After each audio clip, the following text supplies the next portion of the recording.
बिस्मिल्लाहिर्रहमानिर्रहीम। नाजरीन, बर्रे सगीर पाक व हिंद में इस्लाम बुजुर्गान दीन और सूफिया कराम के वसीला जलीला के तुफ़ैल फैला। सूफिया कराम ने अहयाए दीन इस्लाम के लिए खानकाहें कायम की, जहाँ पर तज़किया नफ्स, तरबियत अखलाक और जहाद पर काम किया जाता था।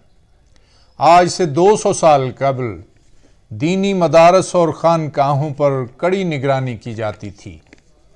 जहाँ से भी कोई इनकलाब की चिंगारी फूटती, अंग्रेज साम्राज्य उसे पूरी कुव्वत से मिटाकर दम लेता। ऐसे में हाफिजुल मिल्लत हाफिज मोहम्मद सिद्दीक रहमतुल्लाह अलैह ने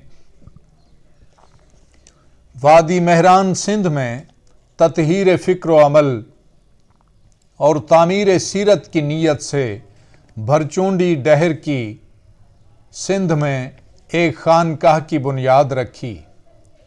तबीयत में सादगी और खुलूस, लहजे में मलायमत और ख़ताब में तासीर, बयान और रवैये में दिलकशी ने थोड़े ही अरसा में वादी महरान और बलोचिस्तान के लोगों की तवज्जो अपनी तरफ मबजूल करा ली।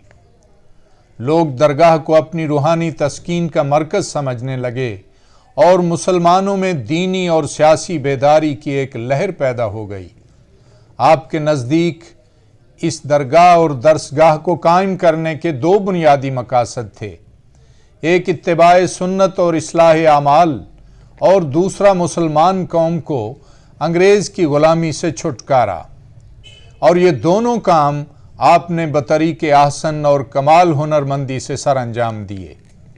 आपके मुरीदीन की नोके ज़ुबान पर हर वक्त रब का ज़िक्र जारी रहता। किसी के तवज्जो हासिल करने या दरवाज़ा पर दस्तक देने के लिए अफ़ज़लुज़ ज़िक्र ला इलाहा इल्लल्लाह कहकर मतवज्जो किया जाता और मुखातिब मुहम्मदुर रसूलुल्लाह सल्लल्लाहु अलैहि वसल्लम की शहादत देकर अपनी हाज़री का यकीन दिलाता। चुनांचे थोड़े ही अरसा में 3 लाख मुरीदीन आपके हल्का इरादत में आ गए और हज़ारों गैर मुस्लिम इस्लाम के शजर सायादार में पनाह गज़ीं होकर हल्का बगोश इस्लाम हुए। बहुत सारी खूबियों से माला माल एक 16 साला इनकलाबी नौजवान, जो कि सिख मज़हब का एक मोतबर हवाला था, आपके हाथ पर बैत होकर दायरा इस्लाम में दाखिल हुआ, जिसका नाम मौलाना उबैदुल्ला सिंधी है। आपने फरमाया, उबैदुल्ला सिंधी ने हमको अपना माँ बाप बनाया है। मौलाना उबैदुल्ला सिंधी अपनी किताब काबुल में 7 साल में लिखते हैं कि इस कलमा पाक की तासीर ख़ास तौर पर मेरे दिल पर महफूज है। मैं उन्हें अपना दीनी बाप समझता हूँ, इसलिए सिंध को अपना मुस्तकिल वतन बनाया है। एक और मकाम पर मौलाना सिंधी रकम तराज हैं कि मैं 16 साल का था और मैं मैट्रिक की उम्र तक पहुंच चुका था कि मैं मुसलमान हुआ। मुझे कलमा तौहीद हाफिज मोहम्मद सिद्दीक रहमतुल्लाह अलैह भरचूंडी शरीफ वालों ने पढ़ाया। मैं अपने आप को हज़रत साहब की जमात का एक फ़कीर समझता हूँ। हाफिजुल मिल्लत ने तहरीक रेशमी रुमाल की सरपरस्ती खुद फरमाई। मौलाना ताज मोहम्मद अमरोटी, खलीफा ग़ुलाम मोहम्मद दीनपुरी और मौलाना उबैदुल्ला सिंधी जैसे बतले हुर्रियत पैदा किए, जो कि तहरीक पाकिस्तान का एक मोतबर हवाला हैं। और उन्होंने तहरीक पाकिस्तान में वो जान पैदा कर दी कि अंग्रेज़ झुकने पर मजबूर हो गया।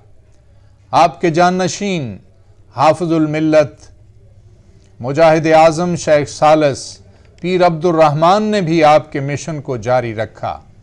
मुजाहिद आज़म पीर अब्दुर्रहमान का दौर भी बड़ा पुराशूब दौर था।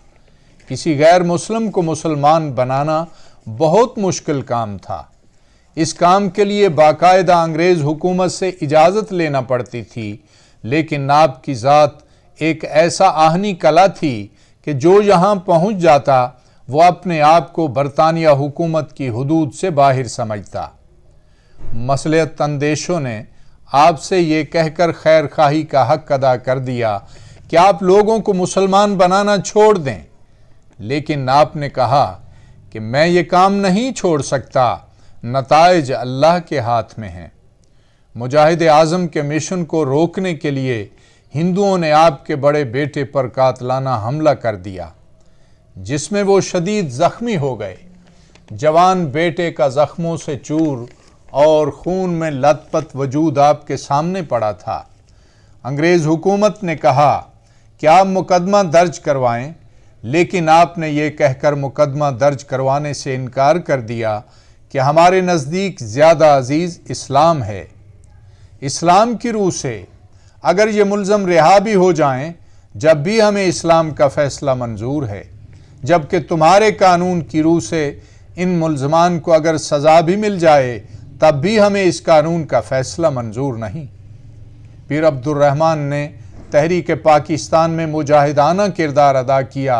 सिंध को बम्बई से अलग करने के लिए अंग्रेज़ के ख़िलाफ़ जिद्दोजहद की और सिंध को पाकिस्तान में शामिल होने की भरपूर हिमायत की। बेहम्दिल्लाह बाबुल इस्लाम सिंध बिल आखिर पाकिस्तान का हिस्सा बना। पीर अब्दुर्रहमान के बाद उनके साहबजादा पीर अब्दुर्रहीम शहीद दरगाह के जान नशीन मुकर्रर हुए। उन्होंने भी अपने असलाफ के मिशन को जारी रखा और अपने हज़ारों मुरीदीन के साथ 1965 और 1971 की पाक भारत जंग में राजस्थान सेक्टर पर अपने मुरीदीन के साथ मिलकर बज़ाते खुद भारत के ख़िलाफ़ जहाद करके अपने वतन और मिल्लत से मोहब्बत का अमली सबूत दिया। ततहीर फ़िक्र व अमल और तामीर सीरत व किरदार के रूहानी मरकज़ भरचूंडी शरीफ के मौजूदा सजादा नशीन पीर मियाँ अब्दुल खालिक अल कादरी अपने आबा व अजदाद के रूहानी मिशन को आज भी जारी रखे हुए हैं। अंदरून सिंध 200 से ज़ायद दीनी मदारस कायम करके तिश्नगान इल्म को कुरान की तालीम से सरफराज कर रहे हैं और इल्म व शऊर के चिराग रोशन करके अपने असलाफ के नक्शे कदम पर गामजन हैं। अल्लाह हाफिज़।